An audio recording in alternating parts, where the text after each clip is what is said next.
see.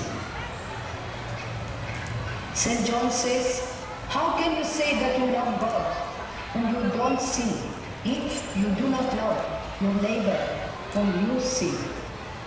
Jesus said, I was hungry and you gave me to eat. Hungry not only for bread, hungry for love, for the word of God, for the tender concern of somebody. This is a nakedness, and that is lost.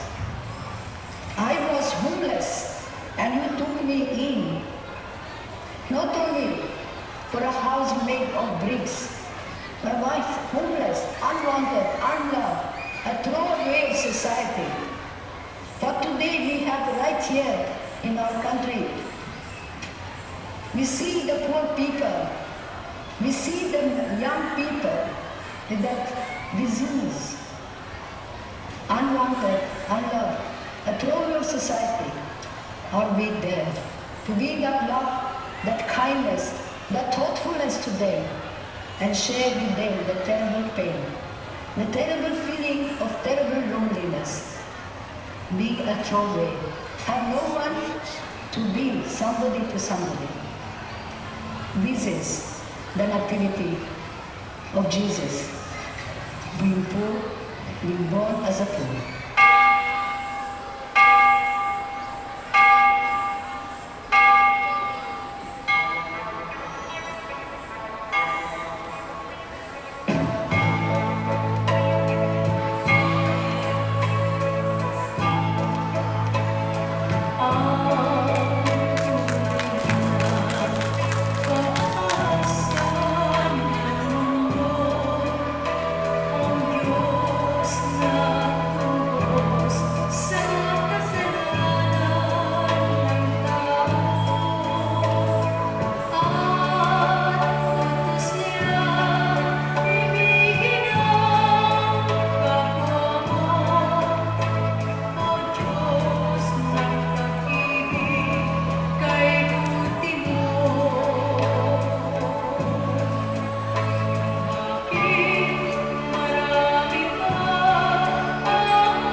There you have it.